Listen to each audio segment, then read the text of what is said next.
Good afternoon. Happy Sunday.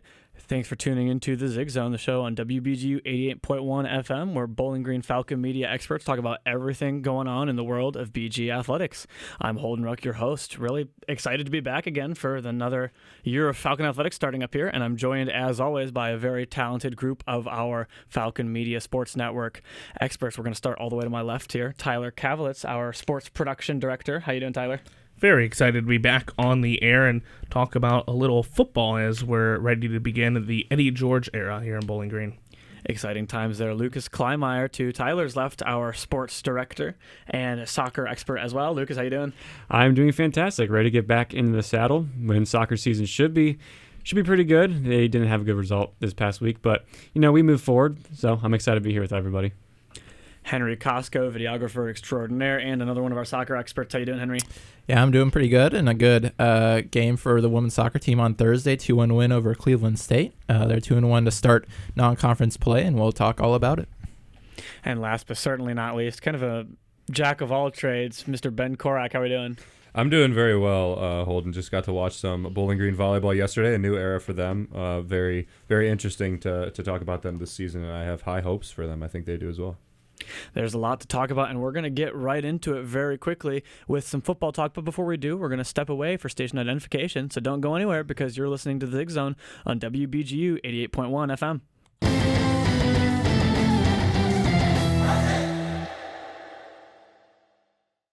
You are listening to WBGU 88.1 FM, home of the Falcon Media Sports Network. BG Authors is a campus organization dedicated to highlighting authors connected to the university. BGSU has produced some amazing authors, including Beth Macy, James Baldwin, and Tim Conway, to name a few. Visit bgauthors.com and subscribe to the blog that regularly updates on new releases, classics, non-BGSU authors, and other features such as book versus movie. That's BG Authors at bgauthors.com.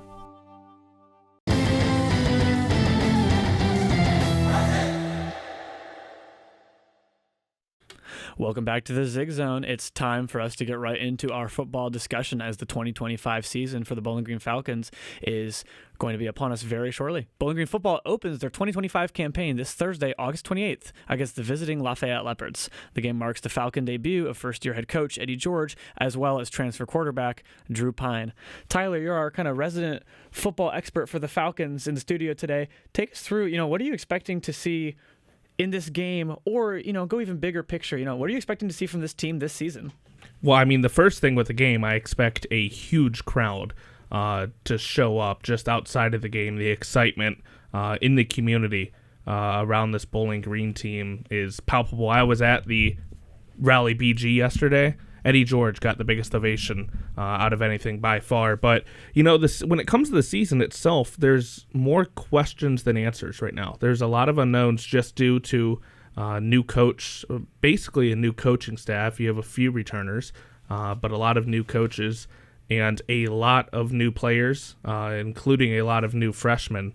But Drew Pine, I think, is the name that sticks out when you look at those new players, and just the Falcons are going to need him to step up, and he's a guy that has a ton of college experience, 3 seasons at Notre Dame. He played in a combined 17 games for the Fighting Irish, then played in 2 with Arizona State, and most recently 6 with Missouri last season. So he's looking to be a key piece for the Falcons. But interestingly, we asked Eddie George at the Mac Media Day expectations for the season, and he didn't want to put a win total on it. It was a little bit of coach talk, but was not willing to put a win total on it. And I think the most interesting thing I found out of him talking about it was him talking about the systems for offense and defense, and that simplicity sometimes is better in these cases with a ton of transition and a ton of new personnel. That gave me the sense that early on in the season, we might see a lot more basic concepts, and we might not see the full potential of this team in the first few weeks, but you would hope to see it by the time that MAC play comes around. So a lot of questions, not a ton of answers right now. And if you look at that roster top to bottom, it feels like one of the only real points of continuity is that offensive line returning, as I recall, 4 out of their 5 starters from last year. That's kind of the only unit on the team that has that high of a return rate. I mean, do you think that's going to be the strength of the team? Are they going to have to lean on the offense and the protection to, be able to compete in games? I mean, what do you think? How do you look at it? I definitely think that is going to be, at least early on in the season, the key strength of this team. The overall roster looks well, but that's really the only proven spot on this team right now is that offensive line. Like you said, the returners. And by all accounts, anyone you talk to around the team, that offensive line is one unit. They have great chemistry together. They've been playing with each other for a long time for most of those guys on that line. And I would expect to see a few All-MAC honorees at the end of the season.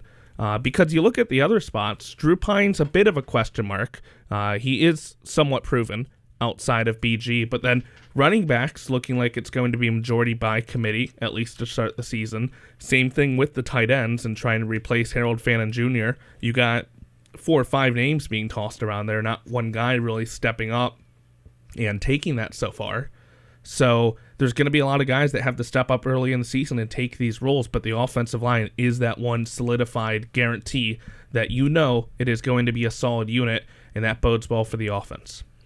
Absolutely. I mean, you look at that unit and some of the competition they played against last year, and they held their own. Pocket clean. They held their own very well. A&M on the road. I mean, tough environments too. I want to say it was week 4 or 5 of the season by the time they let up a sack. I want to say the Old Dominion game, week 4, I think, was the first sack let up by that line, and that's you after went the 2 strongest teams they played against. And you could make a case that Texas A&M last season was the best defensive line in college football, and you had Abdul Carter on the other side in Penn State at Happy Valley. And that unit, which is pretty much the same unit going into this year, very much held their own. Yeah, I think just in general, it's just excited about the offense, especially because it's the most consistent. Obviously, you know who it's pretty much going to be. I'm really excited for Drew Pine, actually. I think his the only season that he's played, like a full season, essentially 11 games with Notre Dame, he was outstanding, and Notre Dame had a very good season. They have a lot of good seasons, but they beat Clemson. I believe Holden said before our show here today. I'm excited about him. I also like Lucian Anderson if it comes down to him. I know Drew Pine's had some injury trouble, so I do also like Lucian, the redshirt sophomore. But he's going to have protection, and he's a pretty similar quarterback to Connor Bazelak, and Bazelak performed well last year as well. And so I think the biggest question with Pine is just the height. I think that's a big. He's not a tall guy. I think they list him at 6 foot, which I could see in person. And conversely to Bazelak, he does move a little bit better. Yeah, he does. Granted, he doesn't have to necessarily because the line's so good, but he does move a little bit better. That bodes well for the offense. I mean, I always thought Finn Hogan should have got more targets. He seemed to make good plays when he did get targets. RJ Garcia, I like as well. Tight ends look good. Running backs as a whole, but I'll trust the Heisman winner at running back to be able to fill that hole. He'll be able to get somebody in that spot and get somebody to get a good chunk of yards. And with an offensive line moving bodies, you don't have to have anybody great. And that's where we get into some of these question marks. We talk about all these players. We really don't know exactly what system Eddie George is going to run on either side of the ball. I think defensively, I know we haven't gotten to that, but having someone like Eric George, his son, coming in, who played in his system for multiple years at Tennessee State will help in a leadership role for him. But offensively, we're kind of going to find out what that system is going to be in that first game. We don't really have a clue. At Tennessee State, he surprisingly did not rely on the run that much. It was very much a passing offense. Yeah, which is good for how this team is set up as well. Yeah, but you also have those running backs by committee if he wants to lean into that. Just looking at the running back room, obviously they lost Terrion Stewart, who transferred to Virginia Tech last year, but the leading running back on the depth chart is Chris McMillian, who's a junior transfer from Northeast Mississippi Community College, and he did have 2 really good years there, averaging over 4.5 yards a carry, but that's a big adjustment going from the community college level to D1, and that's going to be a question mark to see if he's able to make that adjustment. And then obviously there's redshirt junior Payshawn Wimberly also, who's going to return. That's another thing that sat through the room last year, but he's going to be pretty much brand new because he wasn't able to play, and now a brand new system, a brand new coach, a brand new voice that he's going to hear. So that's going to be tough for him, and just tough for the team to adjust overall, considering your first 4 games are Lafayette, and then very tough teams in Cincinnati, Liberty, who's the MAC killer, and Louisville. which is all very tough teams, and then Ohio after that to start the MAC. So it's not an easy test for Eddie George to start, although I think a lot of what Derek and Bowling Green programs have done lately is overload the front half of the schedule. So I like the way it's headed. I like having a fun offense to watch. I think the defense is a little bit more suspect, but that's another thing he's going to have to figure out. We did hear from Drew Pine. We also asked him about the offense and what he kind of expects it from MAC Media Day, and he relied on saying the offensive line there. He started off with the offensive line. He ended his quote with the offensive line, but he also mentioned with the run game that you have 5-6 guys that can go. He didn't mention anyone specifically. Tight ends, he mentioned Jacob Harris, Jiron Johnson, Arliss Boardingham, and then Blaine Cleaver in the run game, which I think is an underrated. He's kind of a sixth man on that offensive line. I think Cleaver is severely underrated, that he is going to be a key piece in that tight end room for Bowling Green this year, that you can use him in some of the flats, but he is a very good run blocker for Bowling Green to utilize. Yeah, that's one area that I think I'm excited about, especially with Arliss Boardingham coming in from Florida. That's a player who has a lot of experience at the SEC level, and I mean, obviously Bowling Green has, you can talk about the tight ends that they've had with Fannin last year, and now it seems like they might have another star tight end coming in with Boardingham. It's definitely the kind of versatility and impact you're hoping that, even if it takes multiple guys to produce, you're hoping that you can see, because, even with a new coach, conceivably a new system, like you're taking a big step away from how last year's offense was so linearly ran through Harold Fannin, so that'll definitely be an interesting adjustment to see. One thing that really sticks out about this roster that we haven't touched on yet is probably the most notable newcomer on the defense, Gideon Lamprin. I'm personally really excited to see the kind of impact. You need to say his name right. Full name. Gideon ESPN Lamprin. There we go. By the letters, folks. You got to mention the ESPN that's necessary. Wait, his middle name is ESPN? Yeah, what? That's crazy. Yeah. I just like that entire linebacker room. Gideon Lamprin, Dorian Pringle, and MJ Cannon, the top three. I mean, you went from good linebackers last year to also good linebackers this year. I think that was they might have had one of the better linebacker rooms in the MAC last year, and it really showed a lot of times. I liked how they played against Penn State and Texas A&M. They really stood up and covered the middle of the field. I really enjoyed that, but Henry and I were looking at it before. The safeties are going to have to be head-manned by Darius Lorfils, and after that, it's pretty much a massive question mark. Mm-hmm. The defensive line, also a question mark besides Evan Branch Hayes, who's a very good player. Evan Branch Haynes, I should say, who's a very good player as well. I mean, a lot of question marks on the defensive side, which arguably makes it more interesting, and I just like I like the linebacker room. I think you can build out from there, especially. I will say with Lamprin, since, we are talking highly of him, people may not know. Just looking at him at Dayton last year, which is where he transferred in from, 99 tackles, 56 of them solo, 23.5 tackles for loss, 6.5 sacks, 2 forced fumbles. He led FCS in tackles for loss per game, just over 2, and was named a first-team FCS All-American by the Associated Press and Walter Camp. And that's one that's really interesting to me, too, because I'm curious to see if that translates over as well as the BGSU faithful. Same with Eric George, who had a tremendous season at Tennessee State. I want to say he had right around the same number of sacks, 6.5. How does that translate up a level?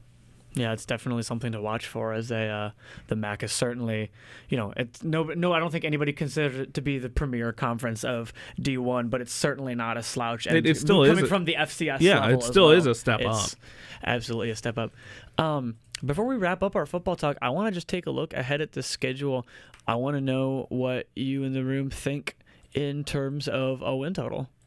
We were having this conversation a little off air before we began. I feel like you and I had this conversation like 6 times. We did. You and I. How many? And who hasn't had this conversation? And right. What's We've funny? Been having it since Eddie George got hired. We're kind of all coming to pretty close of a consensus. I say, just looking at the schedule, I think 6 wins is very feasible. If you go through it a little bit, I think if you can take Lafayette, Cincinnati and Liberty are really hard. Louisville's also hard. Same with Ohio and Toledo. But the back half is a lot easier. If you can get a win against Central, Kent State, Eastern, Akron, and UMass, that gets you to 6. and you can switch out a few of those. Maybe you can get an upset against Toledo, Ohio, or Buffalo. But I think 6, maybe 7 is probably the peak win total for this team. It's just a question of how. I think the big question is, how do you do in that first stretch of the season? If you can get some momentum there, the back half sets up very nicely. Yeah, I think I'm right with you. I think I'm leaning towards 7 a little bit, because I think they're definitely going to have a chance to beat either Cincinnati or Liberty. I feel pretty strongly about that. I know Liberty does historically do very well against MAC teams. Cincinnati is very good. I guarantee there's going to be some players on this team that still... A few of them that played against Liberty. Yes. Will remember the 5 interceptions and barely losing to them, that will want that victory back. Yeah, Liberty's also homecoming, and when was the last time we won a homecoming game? It's been a long time, and there'll be a lot of excitement for that. And that may be our, if that may be the first sellout that we see in the Deloitte, at least during my time here. I don't know the last time the Deloitte was truly sold out, but that Liberty and Toledo games, they have a chance for it. And realistically, all the games we listed, Lafayette, Central, Kent State, Eastern, Akron, and UMass are all pretty. I mean, they're wins. They're not easy wins, but I think they're wins. It's not unreasonable to say that they can scrape away one more win out of those 6 losses, even though some pretty tough teams. Toledo's very tough, but it's a rivalry game. Stuff can happen. Ohio's not unbeatable. Cincinnati and Liberty are definitely beatable teams. I could see 6-7 wins easily. Definitely bowling. I think there's a realistic world where this team could start off 1-5, and then they could finish the season 7-5 or 6-6, just based on the schedule and how top weighted it is. And that's the big question mark there. If you can steal another one, then you go 2-4 in that first 6, and it really sets you up nice. Yeah, you're in a great spot.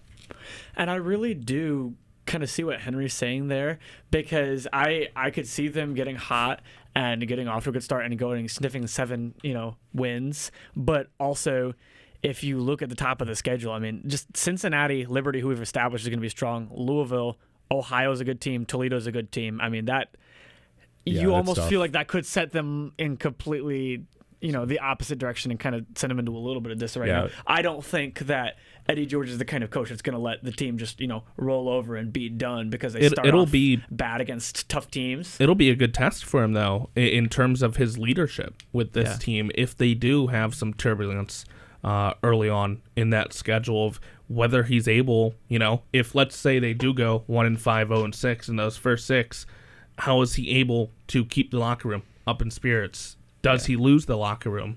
Those are questions. If it goes that way, that we'll find out the answers to. But at the same time, maybe he could get that team going to get some of those upset wins, like you were talking about, Ben, over Liberty or even down in Cincinnati. Yeah, I mean, I think if week 1 goes well, the team beat Georgia Tech 2 years ago. They played Penn State close. They played Texas A&M close. So playing Louisville, playing Cincinnati, that's a drop-off in terms of competition from last year out of conference. So those are games that I think are realistically winnable, especially if you do well in the first. And I guess I'm worried also, 2 years of watching Scott Loeffler's team. You had the games where you played up, but you have the games that you played down. Right. So I'm also kind of expecting in the schedule to have a game like that. We might not get a game where they play up. We might not get a game that they play down. Maybe they do exactly what it's expected, and that's completely fine. I almost rather have that over having games like Georgia Tech and then right after you get smacked on homecoming, and it's. I'd almost rather have the consistency, but I wouldn't be surprised if they played up to competition. I will also say something you have to remember when you talk about last season in that Loeffler team. That was a Loeffler team that had a ton of returners. They were a team that was very much gelled together. It's kind of the opposite this year with all of the new players. And I think that is going to be another big question of how, we know the offensive line, and we hope that the offense can align, but how long does it take this team to gel into one? Are we going to see some disarray early on? Because we got kind of used to having a ton of veterans the past couple years. There are some veterans on this team, but a lot of them are new players, transfers. A lot of them from the FCS level as well. And I also wouldn't be surprised to see a lot of these games in shootout. Due to technical difficulties, we'll now skip ahead in the program. And the front, and then, with the corners and safeties besides, so I think that would play the game. You probably see something like that. And just looking at the schedules for those teams we just mentioned, Louisville with a little bit of an easier schedule before. They played James Madison, who's not an easy team, right before Bowling Green. And then they play Pitt right after, who is a team that they're probably going to be preparing for pretty highly. So there is a world where they take a little bit of Bowling Green for granted. Understandably, brand new coach, a team that's not as good as last year. Maybe they take Bowling Green for granted. And then also you look at Cincinnati, they have to play Nebraska right before. And Nebraska, I think, is probably going to be a top 3 Big Ten team, top 4 Big Ten team. I'm really high on Nebraska, so that's going to be a tough game. And then second week of the season, you're getting a pretty big switch. Both of them are at home, but there's also a world you're beat up after Nebraska and you maybe don't play so well against Bowling Green. And, we had 2 very tight games against Texas A&M and Penn State last year that kind of anything can happen. So I wouldn't be surprised for sure. We're going to wrap up here with our football discussion. But before we do, I want to hear your, first show of the year gut call. Give me your win number. I'm going to start with Ben. I'll go 6-6 to be safe. Henry? I'll go 7-5. 6-6. Tyler? 6-6. I'm going to also go 7-5. That's bowling, baby. I mean, Yeah. we're all Either predicting way. bowling for I will Eddie say, George. I think 5-7 is very possible because of the early part of the season. That Louisville, Ohio, Toledo 3-week stretch is brutal. Because you do also have a bye week in also between. have to, unfortunately, think of injuries possibility against those bigger Power 4 teams. And if you do go 1-5, you're banking on making that run second half of the season. So any trip ups there basically eliminate your chances of bowling. So I think if they really struggle in that first half, could really hurt their chances. Yeah, possibly like Holden said, coming out a little slow off of that tough schedule could, Well, we've got our numbers on recording in the books there. We'll see how those hold up and check in as the season progresses. But the football team will kick off their season this Thursday at 6 p.m. against Lafayette at the Deutsch. Next up, we're going to take a quick break. And after that, we are going to talk about some volleyball, which is also going to lead into our interview that we'll be playing today. So don't go anywhere. You're still listening to the Zig Zone on WBGU 88.1 FM.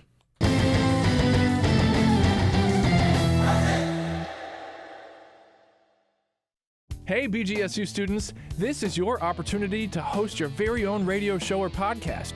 Get involved with Falcon Radio and quickly learn the skills you need to produce your own program. In 30 minutes or less, you'll be armed with the information you need to operate studio equipment, put on your own live shows, or recorded content. Students from all disciplines are encouraged to get involved and take advantage of this once-in-a-lifetime opportunity to use world-class facilities to create your own podcast. Falcon Radio, for Falcons, by Falcons. You are listening to WBGU 88.1 FM, home of the Falcon Media Sports Network.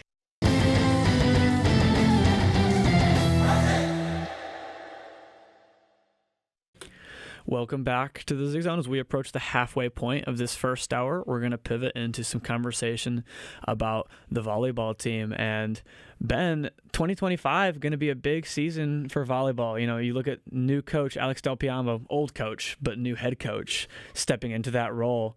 What are you thinking about this team? Yeah, she's in her 10th year. And The mic needs to be on I know. for it to Thanks, be heard Tyler. on the radio, yeah. Thanks, Tyler. Thanks. She's in her 10th year in Orange and Brown, her first year as a head coach. Actually, first time since 1984 that Bowling Green Volleyball has had a first-time head coach as their head coach. So that's impressive. It's also only the third head coach since 1984. Also a fun tidbit. It's kind of a Pittsburgh Steelers run there. Yeah, a of little head bit. coaches. Yeah, but it's gonna be a weird season to kind of put a number on because you have great players on the team. Lauren Hovey is reigning MAC Player of the Year. Jessica Andrews currently playing in Thailand with Team Canada. She's not going to play this week, but she'll be back the rest of the season. Number 1 blocker in the MAC, great offensive player as well. And Amanda Otten, who's only a junior, but is, in my opinion and for my money, the best setter in the MAC. Probably shoe in for the Setter of the Year award, I think. So, I mean, you have a big 3 there. You want to be able to win, but you have some new faces around the rest of the roster. You don't have solidified outside hitters, although Avery Hobson and Edita Vaswavchik looked very good this last weekend. Sydney Hernandez new in the libero role. Middle blocker, your second middle blocker is going to be essentially new. Helen Wilford didn't play last year. Kendall Williams, who we saw, is a freshman. Cecily Wayner is also a redshirt freshman. She didn't play last year. So a lot of question marks around this team, brand new staff as well. Alex Del Piombo has never head coached, although she had a large voice in how the team has run the last few years. It's going to be interesting. It's going to be, I think, one of the I think it's going to be the most interesting sport to follow this year with the way everything's gone and how good the team's going to be right off the bat after a coaching change. And tell me a little bit more about those newcomers coming into that team. What have you seen? What are you aware of that you think is going to be like big contributors? Yeah. Are there any you think might have more growing pains or non-factors in the early season? The biggest that I saw, and the only two that contributed that were new faces to Bowling Green completely, were Avery Hobson and Kendall Williams. Kendall Williams is a middle blocker, a freshman out of Grand Blanc, Michigan. She's very tall, very lanky, knows how to block. Very similar blocker to Jessica Andrews, I believe. She's going to be a good player in the next few years. She is a little bit young and pretty clear that she hasn't played any college volleyball yet, but she held her own against Youngstown State in the exhibition game, and I was pretty impressed with her and how she played with Helen Wilford. I think Helen Wilford, who is kind of a new face, the last time she played was 2023. She's going to be good. She's a consistent blocker. She's got some offense, going to be a good left hand to Jessica Andrews. And then the other main one that we saw as a new face was Avery Hobson. She's a transfer from Duquesne. She is like Mia Tyler 2.0. She's got a massive arm. She plays very well on the left side. She had a couple of line shots that were just unbelievable. Honestly, some more wow plays from her than I had seen from Mia Tyler last year. I think as a ceiling, she could be above Mia Tyler. I think as a base, she's going to be what Mia Tyler was, and that's very impressive and a very good thing to put with this team to put up opposite Lauren Hovey. So I think Avery Hobson's going to be the biggest contributor to this team. A couple of freshmen are probably going to be projects down the line, but that's more a byproduct of the team being so good and less of just because the freshmen aren't ready enough to do it. The coaches have harped that they're deep. They can play anybody and still have a good chance. So I feel good about the team as well. I think they're deep, and they have a very good roster starters, I believe, in my projection. Looking at those departures, Lindsay Lapinta, Alexis Mattil, Mia Tyler notably, do you think that's going to be, difficulty or a bit of a learning curve to kind of adjust to life without them? Or, do you think they're going to pick it up pretty seamlessly? Yeah, it's 400 plus set players, and, Jordan Newblatt was a transfer in. She had an impact to the team. Mia Tyler had great impact to the team. Alexis Mattil was first team All-MAC. She had amazing impact to the team. Lindsay Lapinta was your libero and a senior. She had a leadership role. She was a very good player as well in the back row. So you're losing a lot, but Sydney Hernandez did very well last year, earned her spot as a libero this year. I think she's going to be all year. She played in the exhibition game almost exclusively. Belle Albee came in for some serves but didn't play as much defense as Hernandez did. I think that's the biggest contributor right there. Edita Vaswavchik looked unbelievable, and we're not allowed to say stats. The stats weren't recorded, but she looked unbelievable. I think she was in double-digit kills. She definitely was, and she was at like 6 or 8 digs, I believe. She contributed to a lot of different ways. I think the best game that she's played in orange and brown. I was really impressed with her, and she'll be good to go off of Avery Hobson as well. So I think they're filling holes quite well. And, any team that has setters remarkable as Amanda Otten and, Lauren Hovey, we all know who Lauren Hovey is. So any team with those pieces can put it all together. Once they do through non-conference play, they'll be in a good spot. And when you talk about putting it all together, do you think, from your perspective at all, has the expectation or standard for this team changed at all? No. It doesn't seem to me that it has, no. really. You're going to hear in a minute Amanda Otten say that the MAC championship is still their goal, and it's still their goal. It always will be. I was thinking about this before. I was thinking about windows for all of our sports here at Bowling Green. It's very unique that volleyball has probably a year, maybe 2-year window to get a MAC championship in before they're going to take a little bit of a downturn, especially because you're losing Jessica Andrews and Lauren Hovey after this year. So you're going to have to rebuild the entire offense, essentially. I think that's where the transfer portal can really change things. And luckily they haven't had to use the portal too much. I think Avery Hobson's a good sign, as she's a very good portal pickup. But I think your window is this year. You have to win. Lauren Hovey's too generational of a player to not win with. Jessica Andrews is too good of a player to not win with. You have a big three your three best players are pound for pound better than any other MAC teams got, and their three best players. So I think it's still a year to win. I think they're still the team to beat, and their window is unfortunately closing. And I think Alex knows that. I think the team knows it, although they won't say it. And I think they can get it done this year. I would put money that they would get it done this year. And I enjoy the way the team's set up, and it's not too different from last year. If you remember watching last year's team, it's not going to be too different. If you look ahead to their schedule, first, big competition of the year, the NDSU/UND tournament, they'll take on Temple, North Dakota State, and St. Mary's. And you talked about Derek Vandermeer, our athletic director, and a lot of the sports teams here at BGSU, really front-load tough competition. I mean, we watched football play Penn State and A&M last year, Michigan the year before, volleyball playing Ohio State last year. Lots of, really high-quality competition. I mean, that's just two sports, and that's already, many teams. But when you look at a team where the expectation is not championship yet, you start to think, okay, how much do I really care about this outcome? I don't know that matchup against Penn State matters as much when you're like maybe scrapping for the MAC championship. Exactly. When your standard is already a championship, I feel like you put a lot more weight on a tournament like this weekend. Do you disagree with that? What do you think about that? No, I completely agree. I think, like you said, Temple, North Dakota State, St. Mary's. Temple and St. Mary's they should beat. North Dakota State's going to be tough, but I think that's going to be a good challenge for them on the season. You look at the rest of the schedule after, you have pretty good Power 4 opponents: Kansas, Purdue, Indiana, Michigan State, Georgia Tech as well. So you have very tough opponents that you're going to play. You can't beat them all. Last year's team went 16-2 in the MAC, and they were 0-4 against Power 4 teams, and they only won one set, and that was at Ohio State in front of a record-breaking crowd that pretty much the seventh man in the Stroh Center kind of not won it for him, but it was definitely some extra juice in him. So you can't win those. It's going to be weekends like this you have to be able to get 3 wins out of. I think they definitely can, and I think that'll be a good test for them on the season.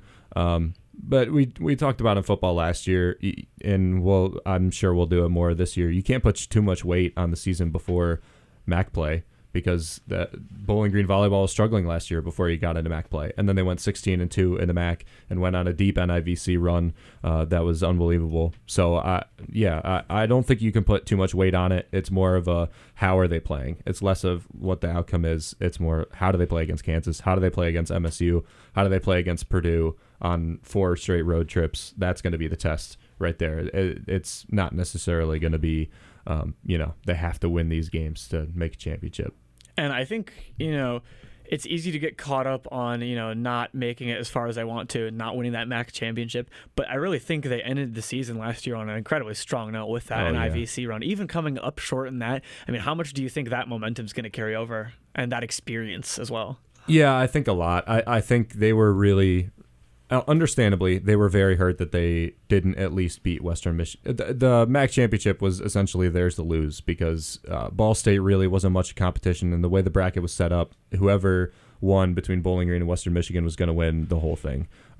That's just the way it was set up. They didn't end up beating Western Michigan. They had pretty much an entire starting roster of fifth-year seniors and unbelievable fifth-year seniors. They were an incredible team, and I think Bowling Green was very hurt, and they came out in NIVC with a vengeance.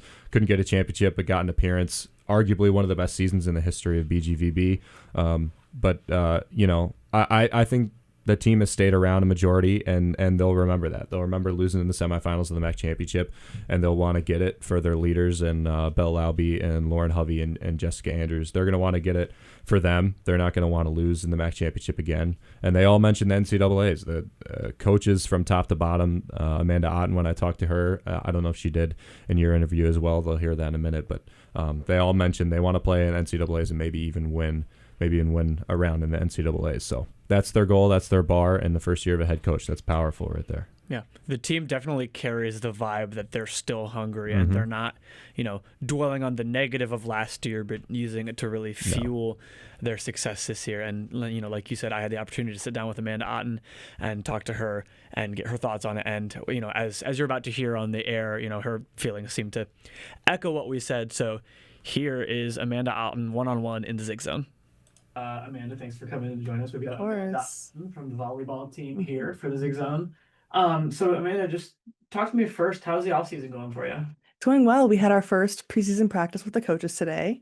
We've been just us as a team for the past, I want to say, month and a half or so.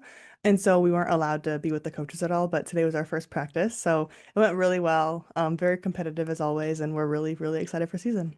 The first practice with the coaches is really kind of a big milestone, with the promotion of former assistant Alex Del Piamo to now be head coach at Bowling Green. Talk about how that change feels just, in this preliminary stage. Yeah, Alex has been my personal setting coach for a while.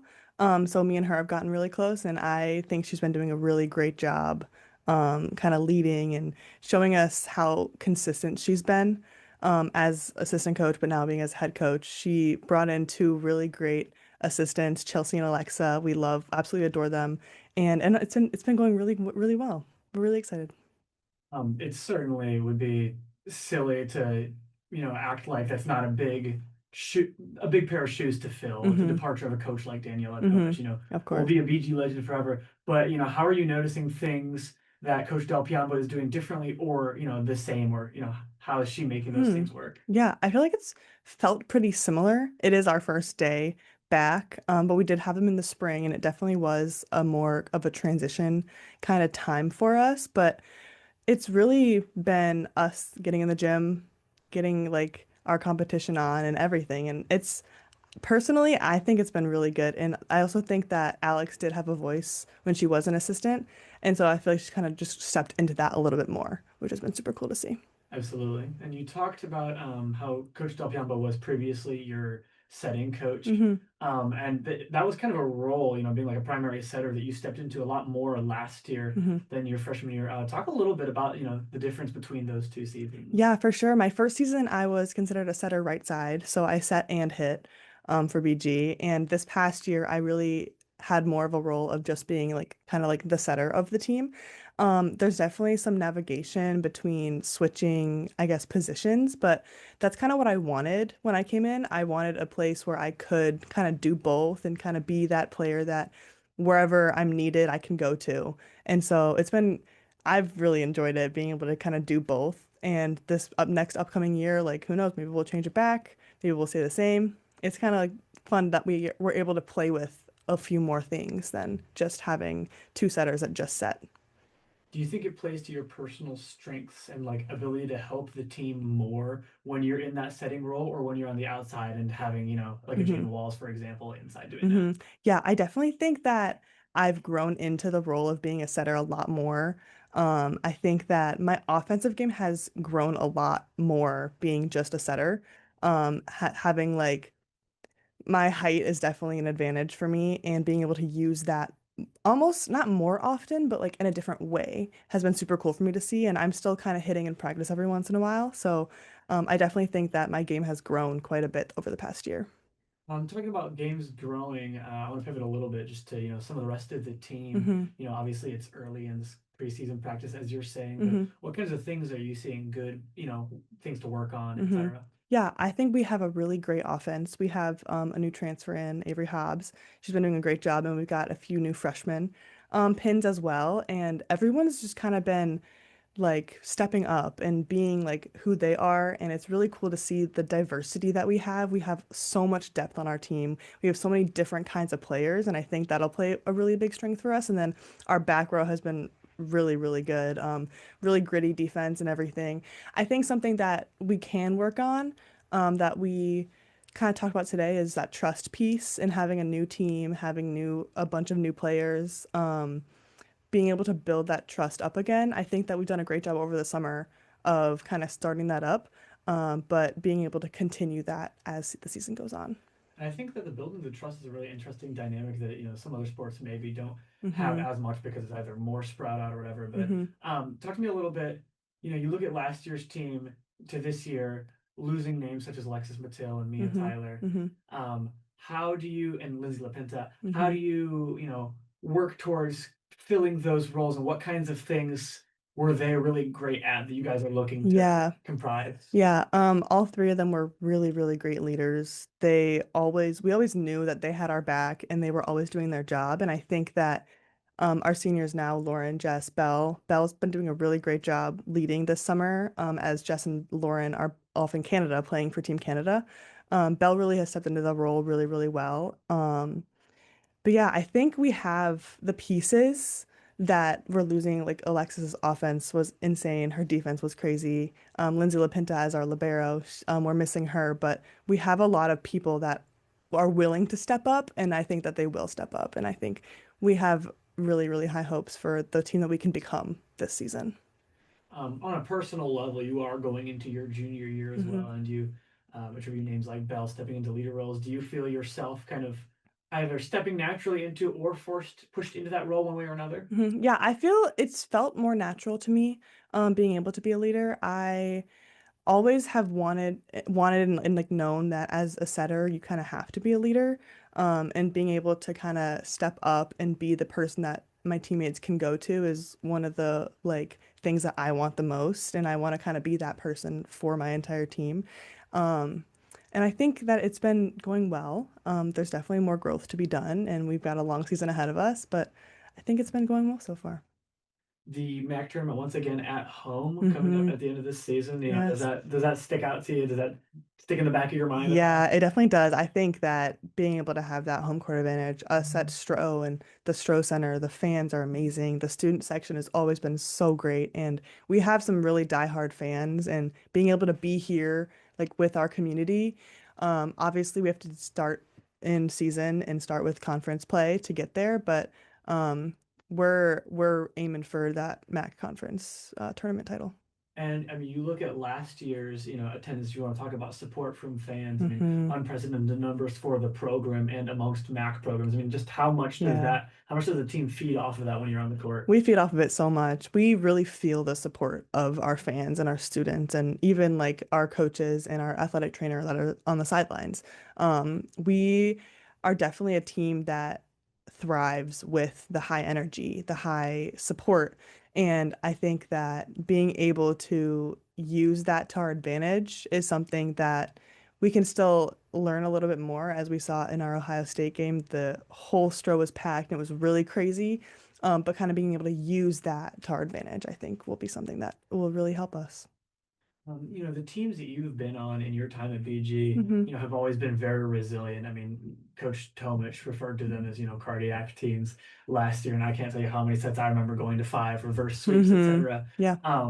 For a team that feeds off of like the support as much as you do, how do you, on the other hand, stay resilient in the face of Hmm. adversity? Yeah, I definitely think that something we have talked about. We had our first like few meetings this week, yeah, and we talked about doing the hard and wanting to do the hard things and like coming to practice, giving 100% of what we have that day, I think helps us in a game setting, being able to give all we have without needing to either get yelled at or get told something else. I think that starting from the beginning of the conversation of wanting to do hard things, and this is going to be difficult, but we're going to do it together. I think that's something that's going to really help us this year. Um, and I also think looking at the schedule, you've got the Purdue, Michigan State type opponents Hmm. this year, Ohio State last year as Hmm. well, and even some other power conference opponents in the NIVC tournament last year. Yep.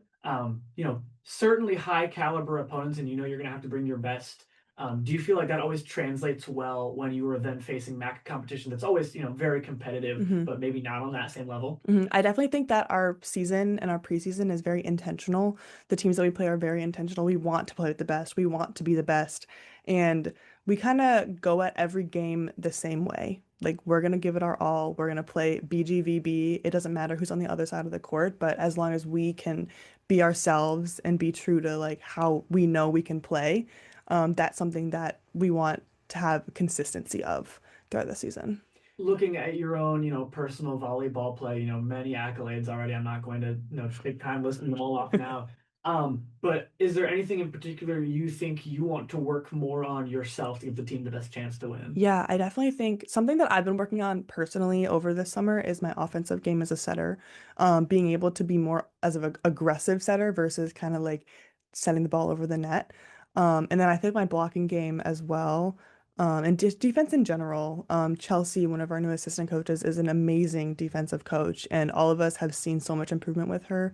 And kind of being able to get that grit out of me and get that fire in me consistently, I think that's something that I personally want to work on this year. And do you think that's the kind of thing that you come to expect? I mean, you can have different setters of different sizes, and they might have different, skill sets with soft touch over the net as compared to just going for kind of a conventional kill. Do you think that you and your height abilities tend toward one or another more? Like, is there a thing that you think you will be at your best if you're able to really maximize? Yeah, I definitely think more of a attack versus kind of like a set over is something that I want to continue to work on and I have worked on. And being able to kind of use my height. My coaches always talk about using my height and using the reach that I have to kind of power through versus kind of be sneaky, but also having that side as well. Kind of switching it up every once in a while. But we talk about in scouts, we have categories 1, 2, and 3 setters, and category 1 is more of a non-offensive setter, and a category 3 is basically where they treat them as a hitter. And I want to aim to be that category 3 setter. And speaking of ready to go, some players have, been playing during this offseason. You mentioned Lauren and Jessica playing for Team Canada. Talk a little bit about that. Yeah, it's really cool to see. I know that they weren't not necessarily unsure, but they weren't sure what they were going to do specifically over the summer. But being able to see them continue to play and represent their country and be there with everybody, like they're currently in Mexico playing volleyball, which is super, super cool. And being able to kind of show the diversity of our team and how we do have a lot of internationals and we have people from many different states and showing that like we're a really high level team and we can have people go play for the national teams over the summer and then they'll come in, I want to say next week or the week after, and they're going to be ready to go for us for BG. And do you think the pedigree and the standard of play that they're engaging in right now is going to translate back fine and allow them to bring things back as well to kind of impart to the rest of the team? I definitely think so. Lauren and Jess have always been great leaders. They've been great players, technically as well. And I do think that necessarily gives them an advantage, but it also gives us an advantage in the way that they've been playing for their country and they've been playing other places and other teams that they might not necessarily see at the college level. So I definitely think that they're going to be able to bring some things back with them to make our game and their game elevate even more. Where do your expectations stand for the team for this upcoming season? Yeah. Where are you at? I want to win the MAC. I want to go to the NCAA tournament. I think we can do it. I absolutely believe that we can do it. And coming up short last year, I think fuels that fire even more, especially with people coming back. But it also shows the newcomers that like this is something we are working towards. And this is something that we want to do and we're going to do. And we have that conviction within us that this is what the goal is and this is what we want to do. And we're going to work really hard to give it our best and do it. In both of your 2 seasons here at BG, the team has competed at a very high level, especially within the MAC. To me, 2 years ago, it felt a lot like, very close and just came up short. Yesterday, it felt like you guys, or not yesterday, last year, it felt like the vibe from the team was that, you guys had a lot to prove still. And it was just kind of unfortunate timing. Do you think that, compounds even more into the motivation? Like, you lose 2 years ago, obviously you want to win it. Does that just build even more? Yeah, I think the loss in the MAC tournament last year really hit us hard, especially it was a 5-setter. We'd played Western Michigan before and had beat them, and I think it really hit us really hard. And we went to watch the finals, the final game as a team, and just kind of seeing that kind of fueled the fire and showed us that we want to be there next year. Like we are going to be in that finals game next year. Or do you think that, everybody in the locker room is, on board and, accepting like, hey, we have the potential to do this and this is, what we want to accomplish? I definitely do think so. And I think that we've been having like team culture meetings as well and showing that the things that we want to do and we want to work on are coming up in those meetings as well. And being able to kind of not necessarily prove ourselves, but prove ourselves and show that we are a really, really great team of a bunch of really, really great girls and kind of, I guess, like not necessarily showing the freshmen and the newcomers what we want to do, but like doing it instead of like telling them like we want to do this, like we're gonna instead of that we're gonna come into practice and we're gonna play like it's MAC championship point. Like every single point and every single thing we do is very intentional and very catered to the goals that we have for this season. And you talk about things like watching that championship game, and obviously that's going to be frustrating on some level and motivating on another. How do you channel that into something positive and constructive rather than letting it, frustrate and, cloud your mind? Yeah, I definitely think that day Western was a better team than us. They played better than us and they deserved that win. And kind of showing the things that we did struggle with that game is something we can work on and it's something that we can change, especially when like it's our choice. Like it's our decision to kind of frame the mind in a way of this is how I'm gonna change things for the better versus like getting all down in the dumps and like, we didn't win last year. Like what's the point now? Like no, like we're going in the gym, we're ready, we're hitting it hard and we're gonna do it. And it feels like, this kind of core group, you and Laura and Jessica, who have now been here for a couple of years and are still here, these teams have had spells of, going on a really hot streak and sometimes it's a little bit down and then you get on a hot streak again. Do you feel like you learned equally from both of those, levels of success versus struggles? Or do you think one is, more helpful to you than the other? I personally think that you don't learn if you don't fail. If we had played a season and won every single point and every single game, it wouldn't necessarily not be fun, but like we want to get better and we want to show how we can get better and what we can get better at. So I think that the losses give us more than necessarily win. I mean, of course, like the gritty wins, the reverse sweeps are always great. But I think that struggling and failing is something that's necessary, especially in sports.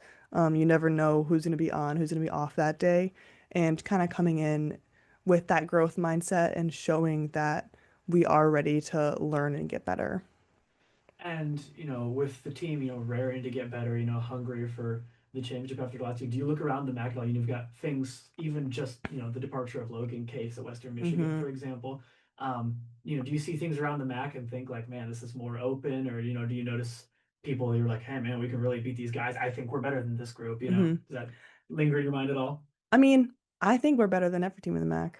I think that coming in with the attitude and the conviction that we are BGVB and it truly doesn't matter who we're playing. Of course, we'll scout and we'll see like different things that we want to change for like specific teams that we're going to play. But I think that coming into every game, thinking and knowing that we're going to win, we're going to put all that we have out there is something that is going to be something that we've talked about in the past and kind of being us. And it doesn't matter what anybody else does or says. What are you most eager for? What are you most looking forward to? Ooh, that's a good question. I would say a game specifically that I'm looking forward to is definitely that MAC tournament at home. I think that's going to be super, super great. But being able to take the steps to be able to get there, I think that's something that I'm really excited to see. And I'm excited to see like the growth of all of our players as well as the growth of us as a team, like collectively.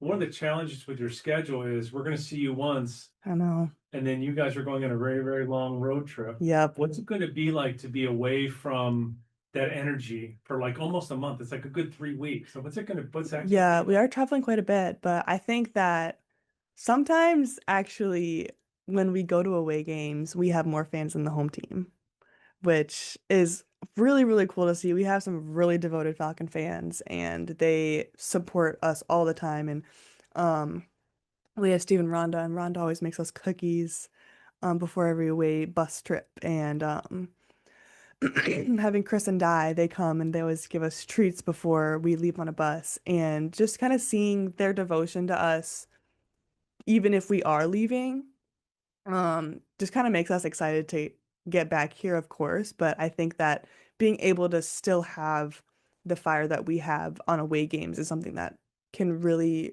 be channeled this year specifically because we are away quite a bit.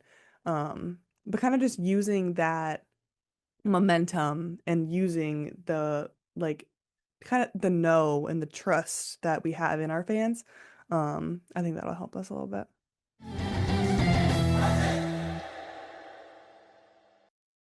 If you're in need of affordable housing in Bowling Green, Falcon Media has got you covered with apartmentsforrentbowlinggreen.com. This website provides an interactive way to search for apartments, townhomes, and houses for rent in Bowling Green. Housing gets secured quickly in Bowling Green, so it's never too early to start your search for a great place to live near campus. Take the hassle out of apartment finding. Visit apartmentsforrentbowlinggreen.com. Brought to you by BG Falcon Media.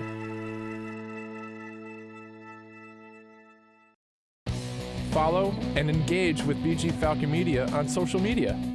Find the handle at BG Falcon Media on Facebook, Instagram, Twitter, and YouTube for all sorts of content, including news information, BGSU athletics coverage, and feature stories from across campus. Enjoy specialty content such as full episodes of the local music showcase, Live and Loud. The coverage continues with BG Falcon Media on all major social platforms. You are listening to WBGU 88.1 FM, home of the Falcon Media Sports Network.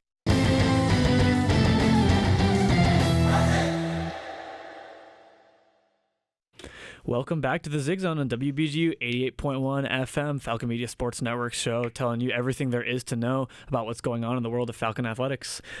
Joining you again here at the top of the hour, my name is Holden Ruck, and I'm joined by Tyler Kavlitz, Lucas Kleinmeyer, Henry Costco, and Ben Korak, also of the Falcon Media Sports Network. We just finished hearing from Amanda Otten, and a lot to look forward to about that volleyball team this year that will be kicking off this Friday in the University of North Dakota and North Dakota State hosted tournament.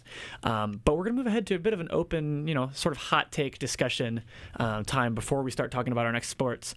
So those of you in the room, you've been to a sporting event and they play a song of some we kind or have another been to a hype sporting up event. the venue. I would hope you've been to a sporting event. Yeah. You go to a football game, Yep. they've got a song to hype it up. The Pittsburgh Steelers playing Renegade in the third quarter or at the end of the third quarter. That's always one that comes to mind for me. Yeah. I want a hot take or opinion about one of those, one way or another. A song that you want to stop hearing in stadiums, a team that you're like, why do they do that?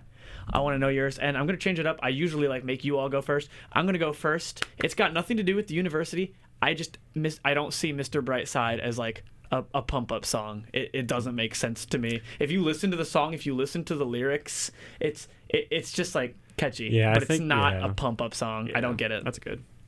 We don't need to play Seven Nation Army every 5 minutes. That's a good one too. It's a very good song. Jack White's a tremendous musician. I'm fine hearing it once a game, not every quarter. So I'll raise you this, Tyler. I don't hate that take, but I would rather still hear it, but hear the rest of the song rather than just the fans doing the chant of the hook of it. But that's why the song's played. That's the sole purpose for why the that's what I'm song's saying. played. If they got through more of the song, I'd be more okay with it. But that's not why they play it. I didn't say that though. That's a different Sandstorm's sentence. also another one. Get rid of it. Oh no, Sandstorm rules. What? You lost me there. Sandstorm's Yeah.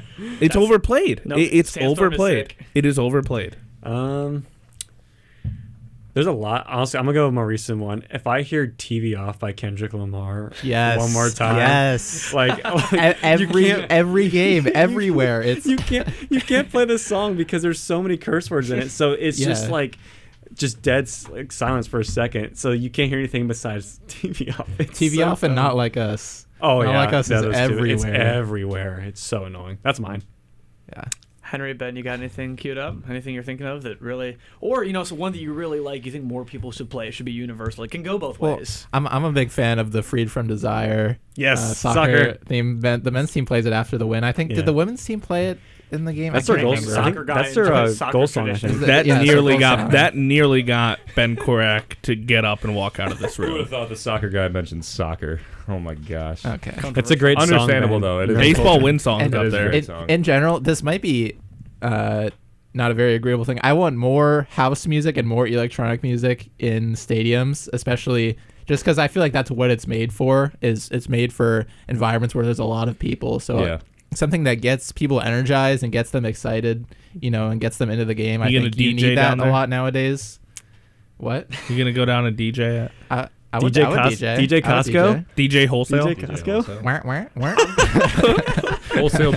Wholesale Beats would be a good name. I'm going to push back on that a little bit. I think when you hear like stadiums, I mean, have you ever seen like one of the SEC schools? I think it's Alabama, right, that does Dixieland Delight? Or is it Tennessee that sings it post? Regardless, it's one of them. That, like, when you hear the whole stadium singing a song, like, that's dope. That brings so much energy. Yes. You can't do that with like a lot of those like house songs. Like they're kind of. Okay. I mean, they're house songs with lyrics, but that's not how really I what I'm feel. talking That's about, how I feel about Seven Nation Army and Sandstorm. Like that gets me hype every. Like I'm not a Michigan fan. Hearing Mr. Brightside every time gets me. I know it's coming, and I get hyped for it every single time. What song should we play at Bowling Green? I think is the question. Swag Surfing. Saturday Nights in Toledo by John Denver. Maybe not. No, it can't be Toledo. It can't have Tyler is in his early 20s for our listeners. What's that one song? Have you guys ever heard Saturday Night in Toledo? Well, no, it's not a good thing about Toledo. It's just like a 2-minute diss on Toledo. No. That'd be a good one. Did you say that? Oh, did you just say Tyler that? just said that. Yeah, the song's anti-Toledo. Oh, I thought you were talking about. Yeah, no, I'm still. What? Okay. What? I'm sorry. That was. I thought you were making fun of Too him. busy queuing up your playlist for your DJ job. Yeah. Can we get a new expert, please? Wait, Ben, what was your song? I didn't get to go yet. You guys all talked over me. That's true. Go. I don't have one that I hate. I enjoy music. I like almost all of it. I will say I like baseball and hockey games when there isn't as much music and there's more organ. I love when the organists play. It makes it sound like baseball. It makes it sound like hockey. How much money for us to buy a real organ and install it in Stellar? I don't care. When I make my first $1 million, I'll buy one and I'll put it in the slate.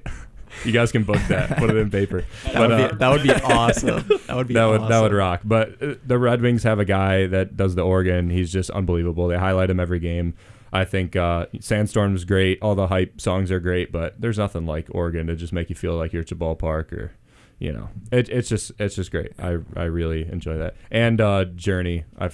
Honestly, I forget the song. Don't Stop Believing. Yeah, born and raised in South Detroit, screaming that song? at every Detroit. That's every one that's Detroit really event. overplayed. It is. No, I agree, but it doesn't get old screaming "Born and raised in South Detroit" for people that are from. There is no South Detroit. Yeah, South Detroit does not exist. No, that's Toledo. Yeah, South but Detroit for is any just other Toledo. city, I feel like it's like okay, I'm done with it. But I think that is a good exception Yeah, to yeah, that yeah. rule. Yeah, Just like it's name dropped ish. Just like Country Roads for West Virginia. Are they ever going to get rid of it? No. Do they play it Rocky too much? Top. Probably, but you can't. In general, I think just more fan-made chants is better. Also, I think fan bases that have should more we take the fan-made- European chants? Well, hey, we're about to talk soccer. They do have now chants from the press box that they put over the speakers during corner kicks and set pieces for the Cochrane Crazies. Yeah, I don't know how I feel about Segue. chants. I'm not going to lie. Boom. Well, Because it could derail pretty quickly. But I mean, chants or songs, maybe. Yeah. Well, you know what else can derail very quickly is a radio show, which is why we're going to get back on track.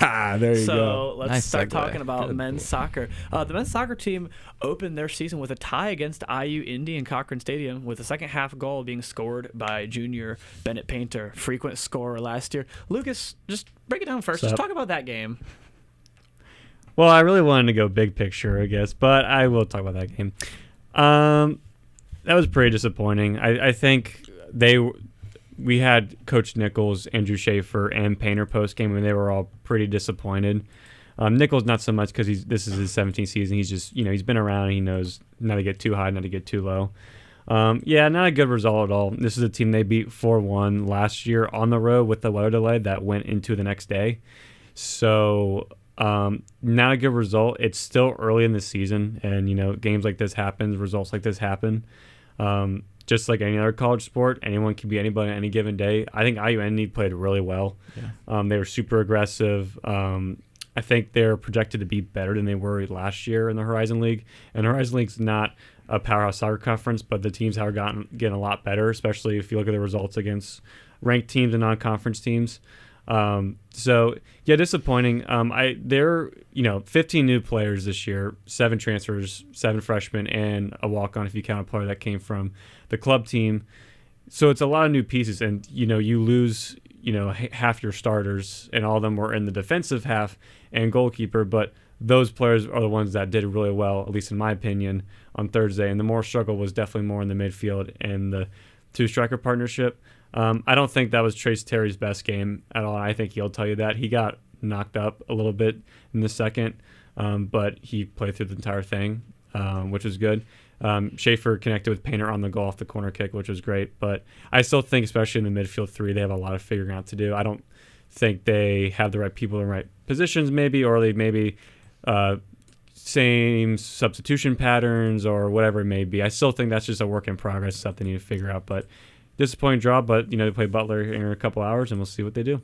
I think a lot of that physicality that IU Indy was presenting, that was a lot of credit to them for how they played, and a lot of that was on Painter and Terry. Painter was really getting pressed whenever he kind of got the ball off the wing, and same thing with Terry. They weren't afraid to foul, especially outside the box, and I think that really played to their strengths well. It's also an adjustment for them, too, because Nichols talked about a lot in our season preview is, those two guys are the people that are going to be marked every game now. Yeah. Like, they're both known to be good goal scorers. One, Terry got obviously drafted and is going to be a pro after the end of the season, and Painter was draft eligible last year, and he's going to be it again all by the end of the season. So those guys are always going to be spotlight, highlight, whatever you want to say, before every game. So how they deal with it and adjust with it is going to be, it's going to be big because, like Henry said, Terry and Painter were getting, they were getting shoved, kicked, jersey pulled all over the place just because, just be physical with them. Their goal was just do not let them get shots off. Yeah. Whatever you do, if you have to, tackle them, if you have to tug their jersey, just don't let them get shots off. I was gonna ask this to you guys before, like when teams started doing that, not that they can do everything to stop, but they know Bennett Painter and Trace Terry, they know they're the two. Is there another player on the team you feel is going to be able to step up into more of a scoring role, considering that there is most assuredly going to be holes on the field with the defense more or less worrying about Terry and Painter all the time? Well, I think the third is probably Schaefer because one was one of the three, along with those two that were picked for the All-MVC preseason team, but also he got the assists. He's one of the captains with Terry. Him, Terry, and Didic are the longest tenure players on the team. He wanted to score more goals this year. He told me that in our interview. He tied for the team lead in assists last year, so his role is predominantly going to be assisting Painter and Terry, especially now he's going to be on set pieces. But he is probably going to need to add a couple more goals to the game. I know he personally wants to, but I think the team might want him to add a couple more goals as well. Yeah, I would look at Retko Badurov. Yeah. Also, I think he came off the bench. He played 30 minutes. He's in the midfield role, but he really broke out at the end of last season. That's a guy who can provide energy off the bench, or if you want to start him, you can also do that as well. So you said you wanted to talk a little bit bigger picture than just kind of focusing on I don't want to say uneventful. Oh, I only said that because I was so positive and happy going to the season, and they had a deflating draw. But go wherever you want to go. Well, talk to me a little bit more, beyond just that game. Again, I think a draw is sometimes more demoralizing than a loss because it's just, kind of an ugly result. Yeah. But, look at the season at large. Look at the Missouri Valley Conference. What are realistic expectations for you for this team? I'm sure you've thought it out, talked about it, and written about it plenty. But, what do you got? I think I've done it too much now at this point. I was ready for the season to get going. Their mindset is MVC championship. When you lose in the final the way they did against Evansville from a just windy corner kick in overtime, that was literally the difference between your season ending to you getting a bid in the NCAA tournament. That's heartbreaking. And so, the guys that came back made sure that they want to come back and with a ring on their finger, especially with people like Terry and Schaefer who have been there for 4 years. I definitely think they can do it. I think the two-striker duo of them are the best in the country, if not one of the best, because they're returning so many goals from last year. The question was defensively and goalie. And then, new assistant coach Gonzalo Carranza, who is Brazilian, brings in a bunch of Brazilians. Caio Tesqueto, Giovanni Soares, and Enzo Heel are all the new players that played. All did really good. I don't know what Henry thought. I thought they played fantastic, especially Heel. He saved them the game at the very end. He had a phenomenal save, that first shot that was going top ends in the final 30 seconds. Yeah, I thought they all played very well. I think Nichols hit on it in his press conference. They gave up the one goal, but they could have conceded a second, Yeah. and they held on in the end of the game, which was pretty vital for them. Yeah. So I think part of it is, they had a great regular season, but Evansville, who won last year, was pretty, I'd say mid's the word, but they were up and down. They were inconsistent. Streaky, right? Well, Right. I remember us talking about that like before the MVC tournament. Yeah. Like, they were like mid-level. They weren't even on really the radar. Yeah, they were. Like they Yeah. just kind of got hot And at the right they time. get in the tournament and they beat the top 3 teams, Western Michigan, Drake, and Bowling Green, and made the NCAA tournament. So, I mean, you want to be playing your best soccer in October, but also you don't want to draw teams that you should be beating by, teams like IU Indy. But the conference, they lost Missouri State, which was good for BG because they were a very, very good team. That's where the tournament was last year, and they won the regular season.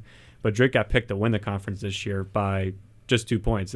Bowling Green was one first-place vote away from being the favorites, and then they have Western Michigan just right behind them. So it's a pretty tight conference. I think those 3, Drake, Western, and BG, it will come down to those 3.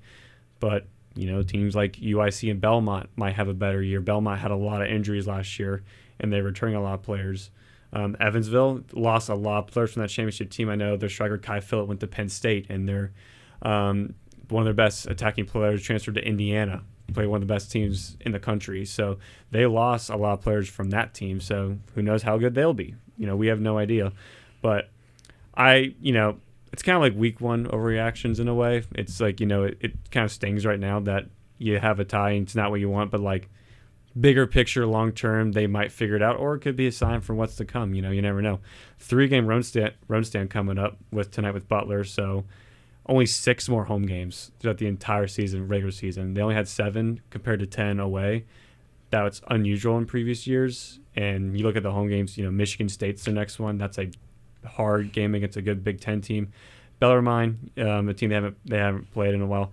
Evansville, you open up conference at home against a team that beat you in the championship. So that's going to be a good game. Northern Kentucky, and then Bradley and UIC. So the good news is a lot of those opponents that did bad in the MVC last year are at home. The bad news is all the good teams that they have to probably compete with, they have to go on the road at Kalamazoo for Western Michigan, at Iowa for Drake. Those are really, really tough road games. Yeah, and I mean, like you're saying, those are the games that are mattering more in the scheme of things, being those conference games. It'll be really curious to see how they're able to stand the test on the road. How do you feel? It seems, and we have to see, if somebody like Andrew Schaefer or Raiko Bodorov can step up and help supplement some goal scoring in the face of Bennett Painter and Trace Terry getting more attention this year, like we talked about. Flip to like the defensive side of the ball, though. They're concerns for you there. You look at like kind of a do-it-all guy like Kyle Cusimano. You got Brendan Graves and the goalkeeper, a seasoned veteran. Both of those guys gone this year. those feel like pretty big holes. Yeah. How comfortable are you with the guys stepping into those roles and replacing them? Well, they looked good the first game, all of them. But I think the only concern is how are they going to do long term and how they're going to do in conference play. I mentioned Soares and Tesqueto, the 2 Brazilian transfers. Soares came from William Carey University. Tesqueto came from Newman University and was coached by assistant coach Gonzalo Carranza.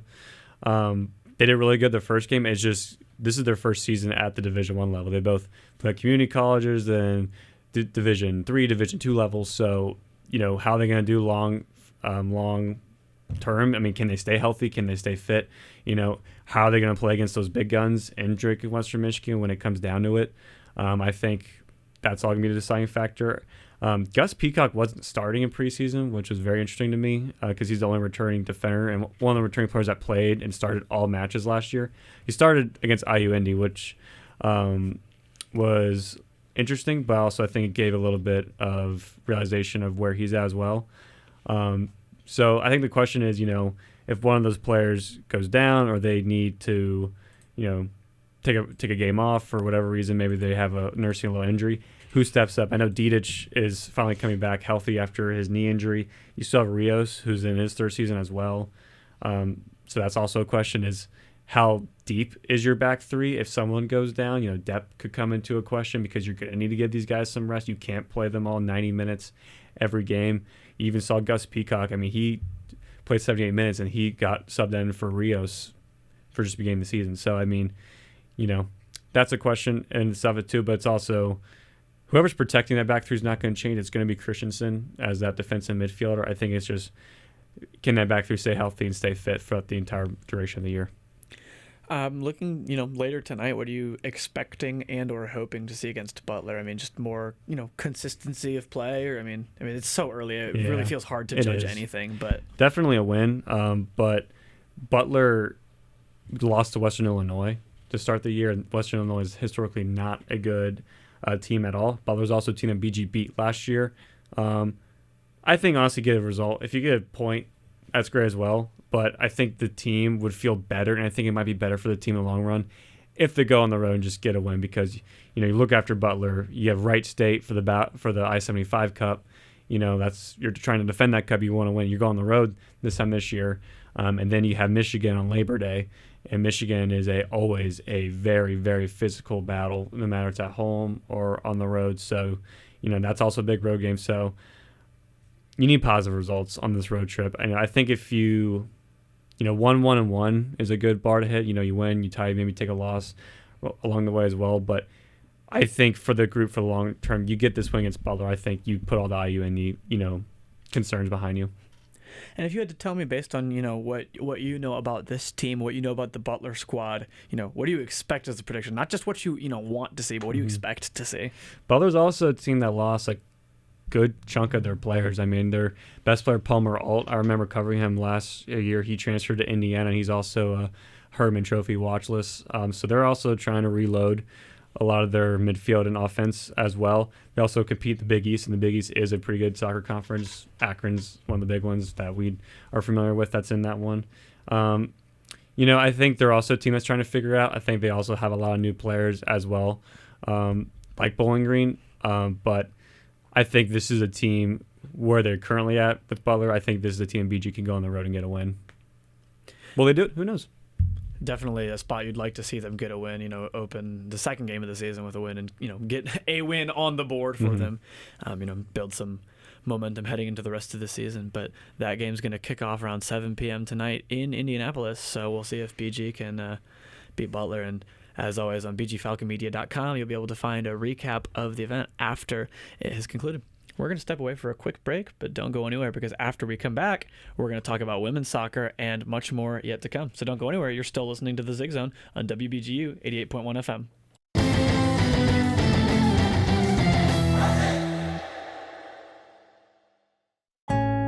Hi, everyone. I'm Claudia Schmidt. Resist the empire of cacophony. Listen to The Folk Show, Thursdays from 6 to 8 p.m. on WBGU 88.1 FM, and also streaming at www.bgfalconmedia.com. Listen up, listen in, and enjoy.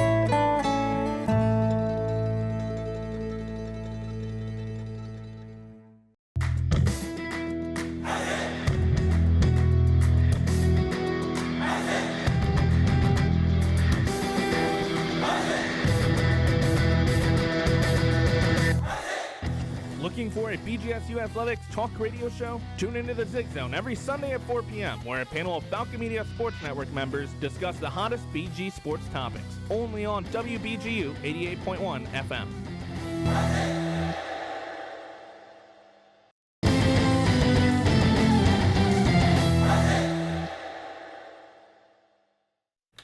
Welcome back to the Zig Zone. We're closing in on our last half hour or so, a little more right now, of content, and we're going to go ahead and move on to the women's soccer team, who's got a couple games under their belt in this young season. So, Henry, just tell us what's been going on with them.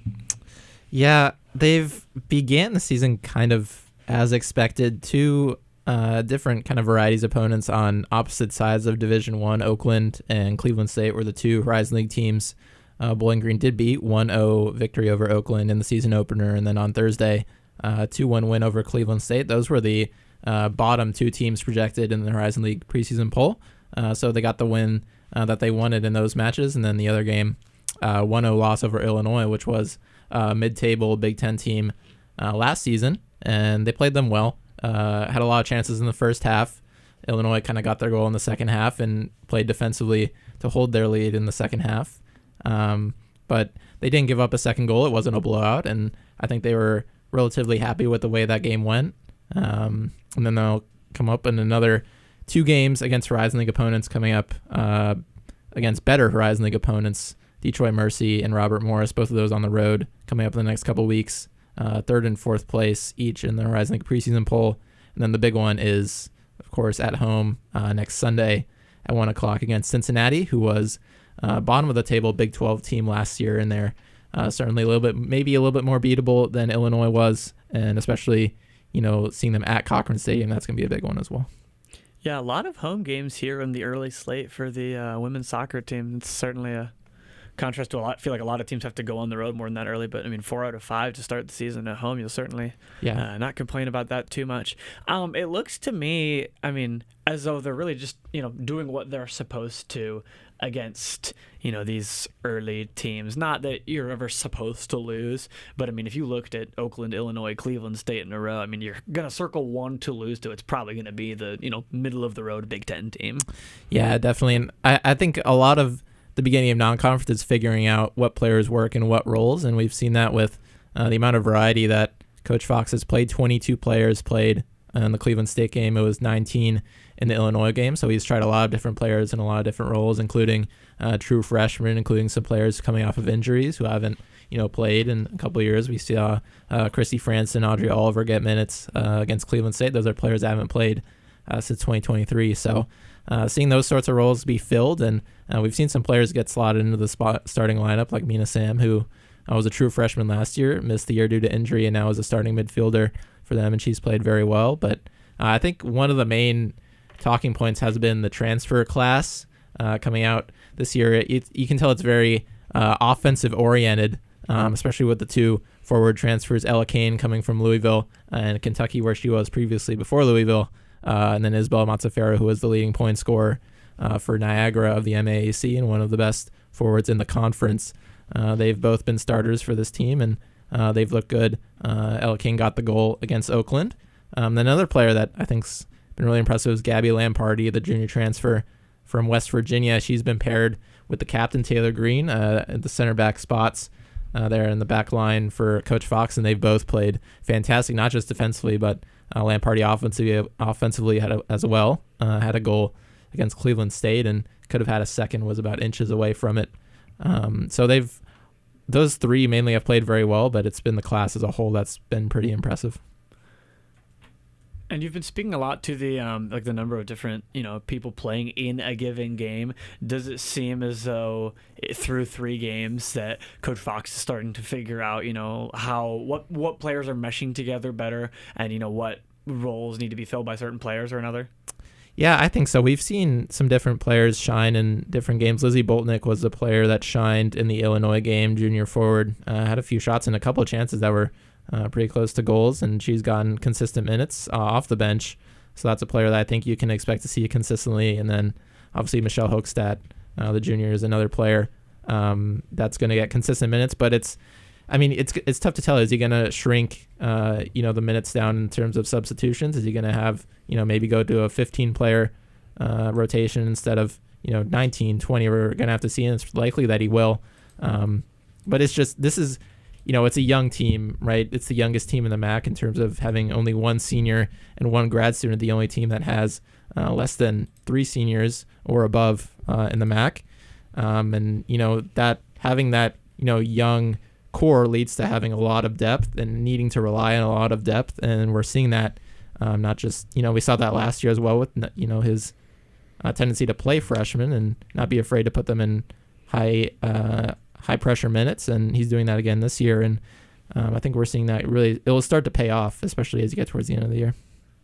And it really I think for any sport that we've talked about today, you can certainly make the 1 game overreaction. But looking ahead at the schedule, you've got Detroit Mercy, Cincinnati, as you said, soon after Robert Morris, Duquesne. You're not looking at a slate of world beaters as far as I see it. Mm-hmm. It really looks like they have the opportunity to start off and really build some strong momentum going into some conference games down the line. Yeah. Just going through those last 4 games in the non-conference schedule, starting with going on the road against Detroit Mercy. That's coming up this Thursday. That was a team that BG beat 3-1 at home last year in the season opener, but they had a good year and they're slated to have another good year this year. That's going to be maybe a bit of a challenge going on the road there. And then coming up after that is the Cincinnati game, which Cincinnati has already played 2 MAC teams this year. They beat Eastern Michigan 4-0, and they tied 1-1 draw with Toledo. That was in Cincinnati, so they've already proved the MAC teams, at least Toledo, gave them some trouble in that game. And then they play Central Michigan as well on Thursday, so we'll see the result of that game. That's definitely a game that's winnable, or at least it's possible to get the draw, especially at home, and especially if the fans show out in that one. And then going to Robert Morris is tough, especially on a Thursday afternoon, because that's about a 4-hour bus ride.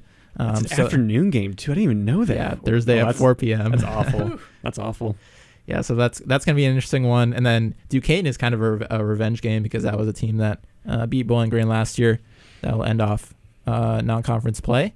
But I think you can expect, maybe in terms of expectations, maybe win at least 2 out of 4 of those games. And then, I think draws are definitely possible for the other 2 as well.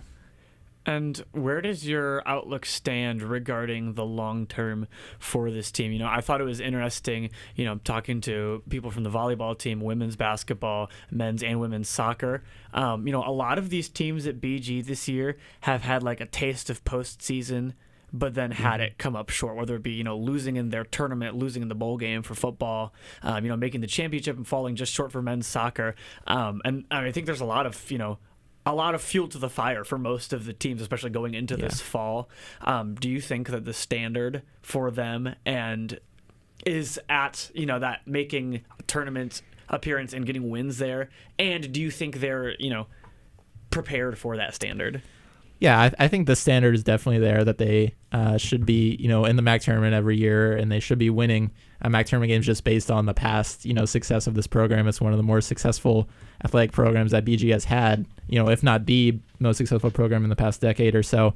So the standard is there, and I think, the culture is there, especially this year, that a lot of the players have talked about, the team is focused, and there's a lot of a different mindset this year, just in terms of Coach Fox being more comfortable in his second year as a head coach. And then he has 2 new assistant coaches as well this year, Kyle Petkin and Steven Samuel, who was just recently promoted to associate head coach. So there's reason to be optimistic there. And just based on the preseason poll, they were slotted 5th out of 6 teams, which means, they would be in the MAC tournament this year. But there's also the added notion of UMass, who is a very prominent program in the Atlantic 10. They made the Atlantic 10 final last year, and they're slotted to be in 4th. So that's another thing you have to think about. There's going to be an extra team that's fighting for those MAC tournament spots this year. It's going to make it even more difficult for them, and especially being a young team and missing the absence of Isabel Gilmore and Lexi Zerwin, who are the 2 leaders of this team who left last year. It's up to the young players, and I think just based on the depth and based on what we've seen so far, a MAC tournament is definitely possible, and that's what their goal is going to be going into the rest of the season. I think also, like, this year though too, like, the cultures was always there, and like their standard and mindset's always been there. It's just like, it just takes time when you have a new coach that is playing a different way. Like, it was just growing pains last year, because they got the last spot in the MAC tournament, but Chris Fox style of ball is completely different than Jimmy Walker's style of ball. Yeah. So that takes time, and those players that wanted that change and wanted that new coaching style, it takes time, but because they played the same way of soccer for 3-4 years. So, I mean, some players got it and some players didn't. I think the players that didn't get it or didn't fit in are the ones that transferred out. And then he brought in the transfer, like Henry mentioned, that do fit. I mean, Ella Kane's been fantastic her first 3 games. Mazafaro has been incredible. Gabby Lamparty might be the best out of the 3 how well she's been doing at the start of the year. So, I mean, he's found transfers that fit what he wants to do. And then I think also that freshman class he had, it's just another year for them to learn his play. And I think we saw it, especially in Oakland. I mean, they had better chances than they did in that first game than they did when they played Oakland last year. Definitely. So, yeah. And even Cleveland State, the second half against Cleveland State wasn't great, at least in my opinion, but the first half, I mean, they dominated. I mean, scored 2 goals, and they could have definitely had more if they wanted to, but again, still early in the season. So I think it's definitely coming along. It's definitely more positive. A lot of home games. Like a lot of home games this year. They still have, I think, 8. Am I right about that? I think it's 8. Yeah, 8 or 9. 8. So, and they already played 3. They opened up the 3-game homestand, so they have a lot of games at Cochran. And home's where you're comfortable at. So, I mean, these good teams are going to come in, it's a good opportunity to get some results, especially against Cincinnati. Coming to Cincinnati has always played BG really tough. It's always been kind of low-scoring tight games. Mm-hmm. That was my first thing I ever did for Falcon Media Sports Network was call UC women's soccer. I remember that was a 1-1 tie. Duquesne also coming back. That's also a bit of a revenge game, like Henry said, from last year. And then you have a lot of the MAC schools that you probably should beat at home this year. They do have a couple of tough away, UMass in the season away, at Buffalo, NIU. So they got some far trips, but I would take that over having a lot of home games. So. Yeah, I think in general, MAC women's soccer is going to be a lot of fun just in terms of how many teams are going to be there at the end of the season and how many teams are going to be fighting for the last MAC tournament spots, because you add UMass into the mix, and then Western Michigan, obviously, OU are the two powerhouses, but they're going to be at the top. But there's going to be teams like Kent State, teams like Miami, Ball State that are all going to be fighting for those final MAC tournament spots. And the MAC tournament is where this year? Historic Cruz Stadium in Columbus, Ohio. That's going to be pretty awesome. Neutral site. Pretty cool. A lot of fun. I love that. Do you think? I mean, both of you can answer this. I feel just kind of based off of vibes, to be completely honest.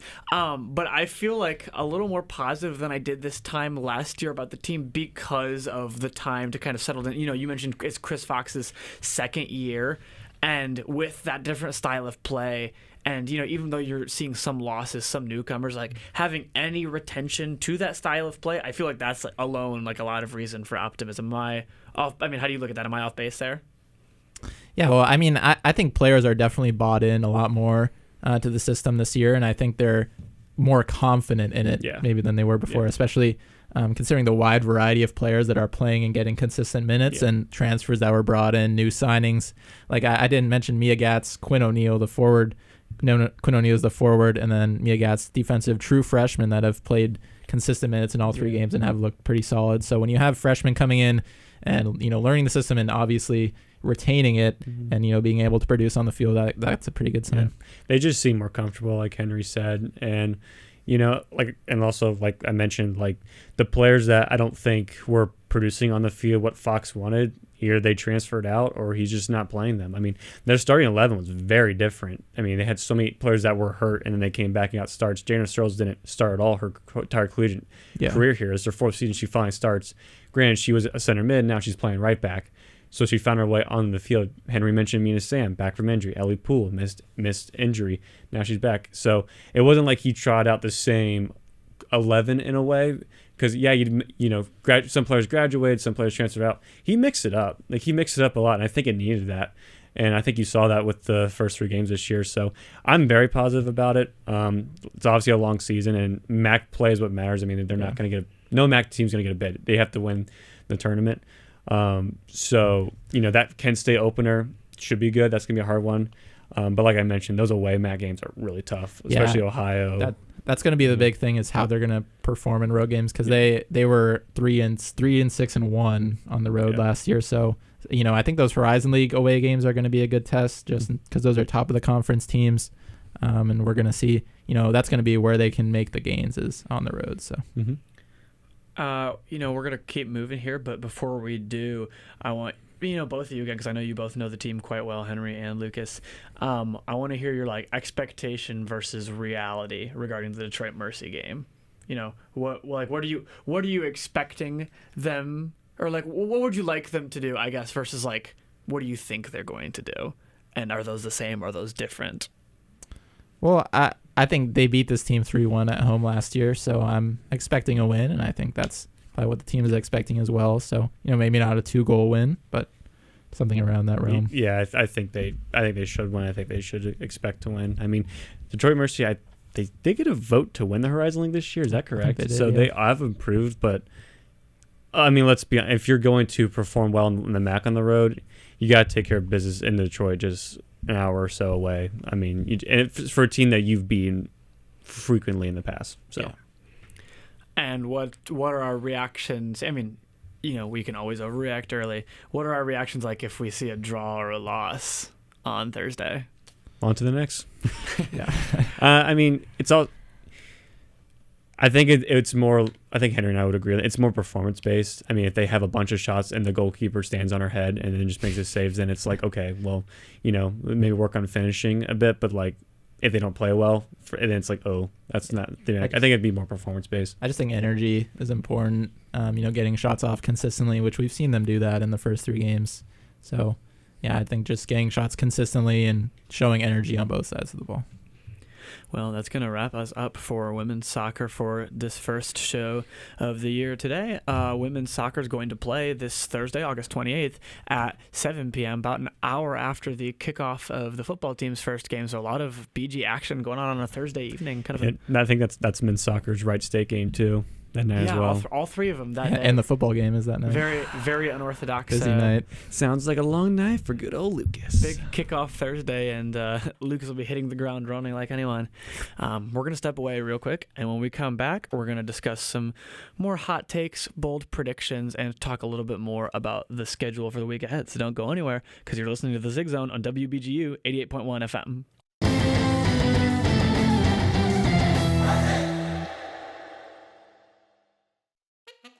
Start your day with WBGU-FM and Early Bird Oldies. Tune into Northwest Ohio's community radio station weekdays from 4 to 6 a.m. for classic hit music from decades past. Enjoy all the golden oldies you remember and stick around for local community news and entertainment with The Morning Show. Early Bird Oldies, broadcast weekdays from 4 to 6 a.m. on Northwest Ohio's community radio station.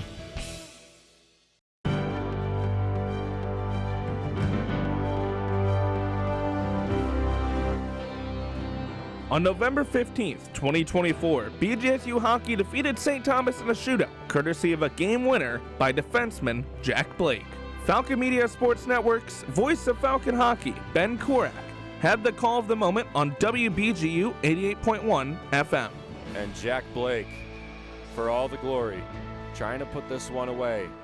With the puck, taking it around, far side wheel, working in with the shot, and he fills it! Jack Blake with the shootout winner! First time in the lineup this season, and Jack Blake is the hero as Bowling Green mobs him. This has been a Falcon Media Sports Network featured call.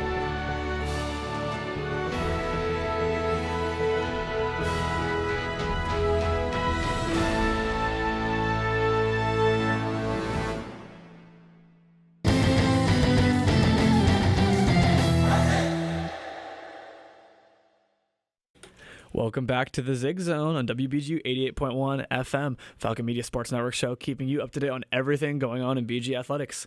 Joined by Ben Korak, Henry Costco, Tyler Kavlitz, and Lucas Kleinmeyer of the Falcon Media Sports Network. Once again, I'm Holden Rugg, your host, back, and we're going to go through the schedule coming up for the next week here before you hear us on this show again. So in a little over an hour, the men's soccer team is going to kick off a 7 p.m. game at Butler tonight. And then it's a couple quiet days in Bowling Green until Thursday. Thursday is going to be the big day to really start off athletics for, kind of everybody going in full swing. Football kicks off their home opener debut of Coach Eddie George at 6 p.m. on Thursday. And then at 7 p.m., there's a pair of road games for the soccer teams. The men's team is going to travel to Dayton to play Wright State with the 7 p.m. kickoff. And the women's team is going to travel up to Detroit to take on Detroit Mercy, also a 7 p.m. kickoff. After that, Friday, there's a bit of action, too. It'll be the start of the first weekend tournament for the volleyball team, the North Dakota State tournament, where they'll take on Temple and North Dakota State, starting around 2 p.m. and 7 p.m. respectively on that Friday. And meanwhile, in my personal, favorite area, the men's and women's cross-country teams are kicking off the season with the Michigan Open up in Dexter, Michigan, hosted by the University of Michigan. That time is currently to be announced, but that'll be a really exciting one for a team coming off of an incredible showing on the track side of things. And then going on to Saturday, the volleyball team will play their third match of the weekend against St. Mary's with an approximate tip-off of 12 p.m. And then next Sunday, women's golf will travel to a Central Michigan University-hosted competition, and women's soccer will play at 1 p.m. at home against the University of Cincinnati. As always, bgfalconmedia.com and Falcon Media Sports Network on socials such as Twitter, X, Instagram, Facebook. You will be able to keep up with all the content, recaps, and more going out with all of these events. moving on from this schedule that we've recapped, we did this last year, and since it's the first show of the year and we're just about to, really kick off and get into it, we're going to go around again. You got to pick a sport to win their respective conference championship. This show is also the second full year, too, because we started this midway through a couple years ago. Yeah. Last year was his first full year, Yeah. so this is, Yeah, Lucas is right. Yeah. Man, time flies. Two Wow. and a half. We have Almost. fun. We have fun. Keeping it going. Okay, sorry. then. But who do you in the room think is going to be the team to bring home a conference championship? You can be boring, you can be bold. I think this one's easy. Men's soccer. I mean, that was my pick as well. I didn't think I was going to go that way. But I think they are too much of a veteran He squad. looked at me so weird. Keep going, though. The duo of Terry and Painter, I feel like they have every single piece they need to win a championship. I feel like this prediction is serving a very different, more ulterior purpose for you, Tyler, and I can't quite place it, but this feels sinister. No, I genuinely believe that men's soccer will win the Missouri Valley. Well, that's Men's awesome. soccer from I genuinely, from Tyler Kavlitz.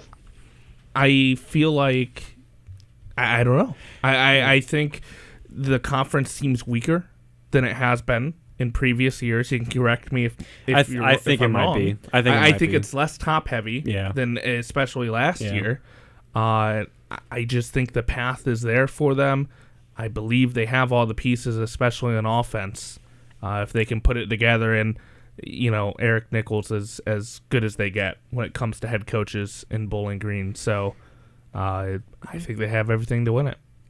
Well then, I did not expect that, but Hey, you I'll thought I take was it. going. You thought I was going a different route. yeah, my vote is also men's soccer. And shocker, I am Copycat. the men's soccer beat, and I am kind of a homer right now. But I'm saying it's my senior year. I don't really care. I think they can. I think for the reasons that Tyler said, yes. The questions I have was the defense and goalkeeper. From what I saw at IU Indy, for my positive overreactions, they did really well, and I do have confidence in them down the stretch. And I also have confidence down the stretch that Nichols will just figure it out. I love this roster. I really do, from top to bottom with their freshman class and transfers. It's probably my favorite roster since I've been at Bowling Green, seriously.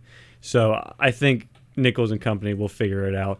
And it may not be as good a regular season as they had. They had 12 wins last year, but playing their best soccer towards the end of October and then carrying that in the tournament time, I think, is probably what they want to do. So How about this? I think men's soccer wins the regular season and the tournament. okay, now you're just jinxing it. Anyway, I'm putting on Oh my record. I gosh. think they sweep. wow. Confidence. I'm more confident in the tournament than in regular season, probably. But I would rather that because tournament, you in the NCAA tournament. Henry Kosko, what do you think? Yeah, I think men's soccer is the obvious answer, just because, especially with Missouri State leaving the MVC, I think that really helps them. But I'll go with I'll say women's track is probably the most likely, because they won last year. Well, hold on. You got to be specific here. So, Indoor track? are you outdoor going track? indoor or outdoor? Do I have to pick? Yeah, Yeah, it's they- different. they- It's different. different. They- It's That's different. 2 championships, Henry. Outdoor. Outdoor. He flipped a coin in his head. They That's won. the They pick. won both. Didn't They they? did win They both. won both last Or year. are you going to say you think they repeat them both? I'll say they repeat in both. Wow, okay. Getting very bold with it. Ben Korak, what do you think? Yeah, I don't know. I wish I could choose two. Come on, man. I tend know what you want to do. No, I tend to not I know trust what you wanna teams do. that defense is suspect. I like defense, so I'm not going to choose men's soccer because I just think the defense is a little bit suspect now. I'm 50-50 between volleyball and hockey. I really want to Wait, what? choose hockey because the conference. Are we allowed to choose winter sports? We're allowed to choose everything. Any Yeah, 'cause sport. track. Any sport. Any sport. I want to choose hockey because the CCHA got a little bit weaker, and they got a heck of a recruiting class. But you can't, I'll take Hovey, Andrew, Lauren Hovey, Jessica Andrews, and Amanda Otten over anybody men's soccer's got. I'll take that power 3 over men's soccer's power 3. So I'm gonna say volleyball wins it at home. They're not gonna lose back-to-back years. Mac at home. volleyball is a kid's Yep. playground. Yeah. Oh, okay. Oh my god. That's crazy. Oh No. my. They had the I'm playing. nation's, It's actually really tough. they had the nation's actually leader in really- assists. Yeah, a few it's years actually ago. it's actually really tough. I don't know why I said What? that. Yeah. That's absurd. Wait, hold on. Who was picked to win the MAC volleyball? Was it Western Michigan? They haven't put it out yet. Wow. Last year they put it out the 27th, which was after the season started for almost every team. So I don't know. Because I don't know. Don't ask me. They do have it the men's poll didn't come out till 2 days before the season started. In my opinion, it's either Bowling Green or Ball State. Western Michigan lost too much. Their entire team was fifth-year seniors. Oh, okay. So they lost everybody. Ball State has a very good player. I don't know how else. I don't think they put together enough. And then Central Michigan's going to be good, but they got a new head coach. Well, and it's not like they kept everybody around. New assistant for volleyball, Lucas. I know it starts with a P. Lucas Pitlick, yes. Played at Ball State volleyball. He did play at Ball State men's volleyball. He actually graduated in 2025, the spring. He was playing for Ball State in the spring. Wow. So, yeah, but I think volleyball is clear answer for me. Well, I'll take the big three for volleyball over the big three for any other sport. Well, they're just such a good program, though. So, I mean, they're going to be there, like regardless of how they will be in the mix. And notice we chose head coaches that are tenured at Bowling Green. So I did think hockey. I did think about it. I'm really hopeful. Yeah. I'm really hopeful, but we'll talk about hockey eventually. It'll be a while before we get around to that. I think. Hold in. It'll sneak up quickly. I was really torn on this one because I wanted. No, you're not. You're gonna choose track. Come on. Well, no. Because cross country. I wanted to choose cross country. Fair. But Toledo only graduates one out of their top 4 cross country runners. Their individual champion was a freshman. Their second place is the graduate, and then their next 2 finishers are both underclassmen last year.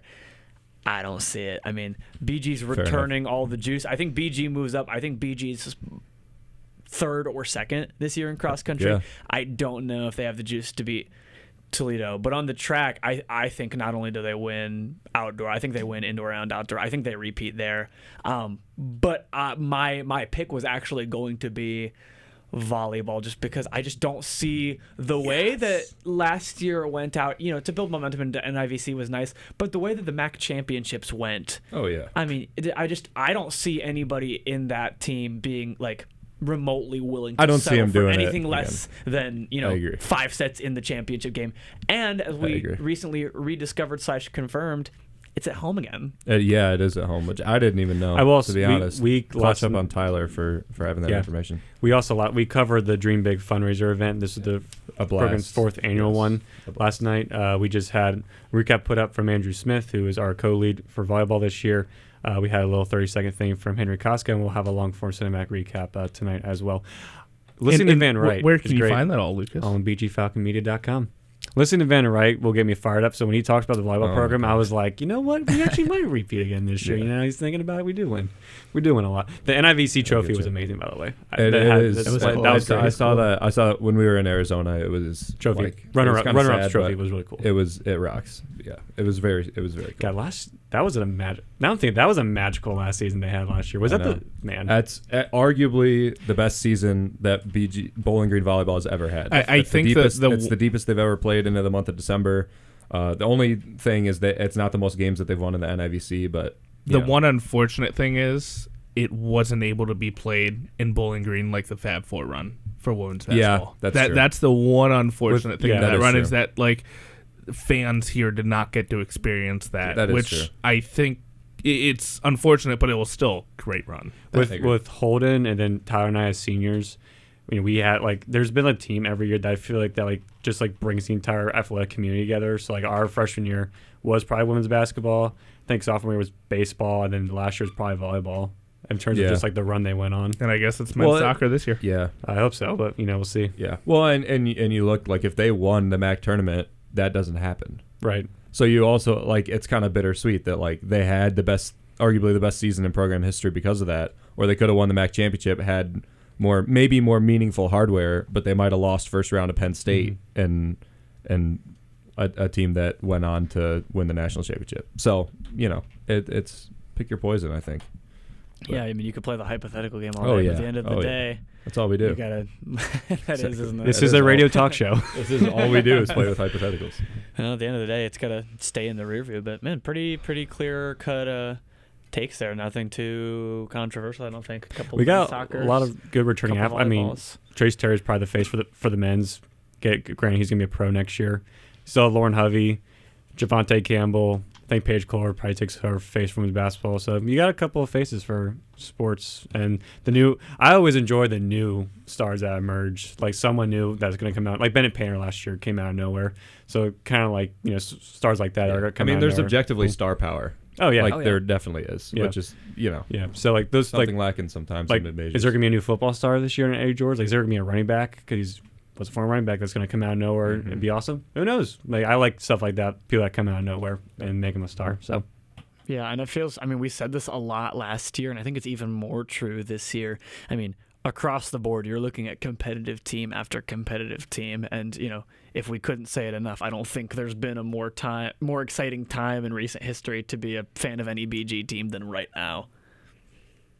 I agree. I don't disagree with that. I agree. The momentum since. I know Tyler and I talked about this since our freshman year, since Vandermeer and everybody is outstanding. So, yeah, it's great. And it translates the whole university as well. Yeah. I mean, it's just momentum has been a big word used around all this. And I think biggest freshman class. Yeah. But it is accurate with all of the sports. I mean, every single sport has taken a step under Vandermeer. That's true. I talked to 20-plus freshmen that want to get involved in Falcon Media alone. So, I mean, everything's booming. And band, Holden. Except parking spaces. Falcon Marching Band is going to be in the 2027 Stay tuned for an update on Parade that. of Roses. Oh, yeah. Yeah. Falcon Marching Band, baby. We love them. Big time. Yes. That's going to bring us to the end of our first show of the semester here. So you can always catch this show 4 to 6 on WBGU 88.1 FM. And if you miss the show, the rebroadcast of this show will be available on YouTube at BG Falcon Media. It'll also be posted on bgfalconmedia.com. You can also check out the Falcon Media Sports Network on Twitter X and BG Falcon Media on Instagram, Falcon Media Sports Network on Facebook as well. And as always, check out bgfalconmedia.com for re-uploads, rebroadcasts, and links to all of our recaps and more content. That's going to do it for us here from the Coolian Center Studios. For Tyler Kavelitz, Lucas Kleinmeyer, Henry Costco, and Ben Korek, I'm Holden Ruck saying Izzy.